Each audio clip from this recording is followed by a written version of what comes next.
In this video, I want to show you how to replace the toner of your Canon imageCLASS LBP122dw. It's very easy. So you're going to open the top panel of this printer. As you see, there is a gap over here. Okay, there's another gap on the similar place on the other side.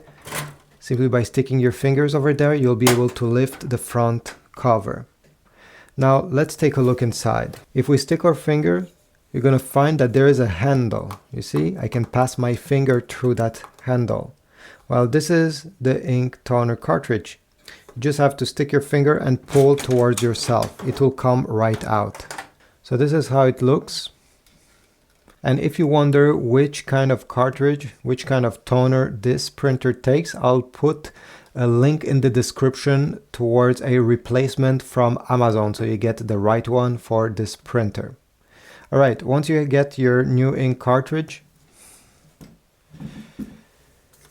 all you have to do is to simply glide it back inside. So this is the handle, it should be facing you, and I'll simply align it, and you see, simply by giving a small push, it will go in place.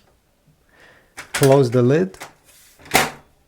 The printer will make some noise. This is perfectly normal, and in just a few seconds you'll be ready to print once again. Thanks for watching. Leave a like, subscribe. Again, check my Amazon links down below if you want to order some ink toner for your Canon printer, and I'll see you in the next one.